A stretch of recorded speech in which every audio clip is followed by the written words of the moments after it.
people arguing, well, why is he having all these different kids with all these different women? That's not a conservative. It's not a conservative way of living because Elon ain't a conservative. I think he is a conservative now politically because it serves his purposes and what he wants to do. Doesn't make him a bad person. Just means he's playing the game just like everybody else out there.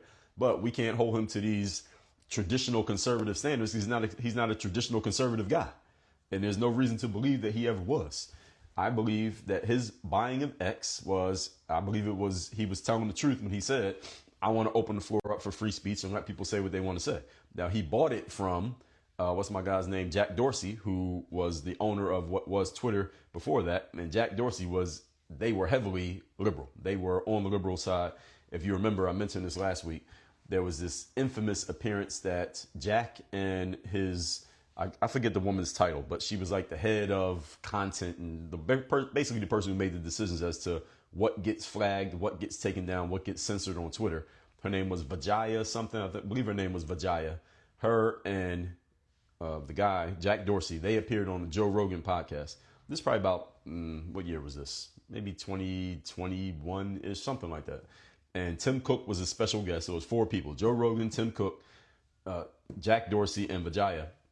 And they're having this back and forth conversation. I know how the Joe Rogan show is about how they decide what content is allowed and what content is not. And it was very, very clear in that conversation. Y'all can find this video. It's still out there to this day. Very clear that it was a very left-leaning platform, Twitter. And we all know that. Elon bought it and said, I'm going to make it more open speech. No free speech absolutist is what he called himself. Now, free speech absolutist comes with an asterisk. You probably shouldn't go on an app that somebody else owns and diss them on their own app. That's a bad idea. So a bunch of people were dissing Elon on X, and he demonetized them and took away their blue checks. And I did a whole live stream on that a couple weeks ago where I said, that's stupid. Why would you diss him? He owns the app. So yes, he's a free speech absolutist, but that doesn't mean you go talk shit about the person who owns the company while you're using his platform. That's stupid. So it was a bad idea by the people who did that.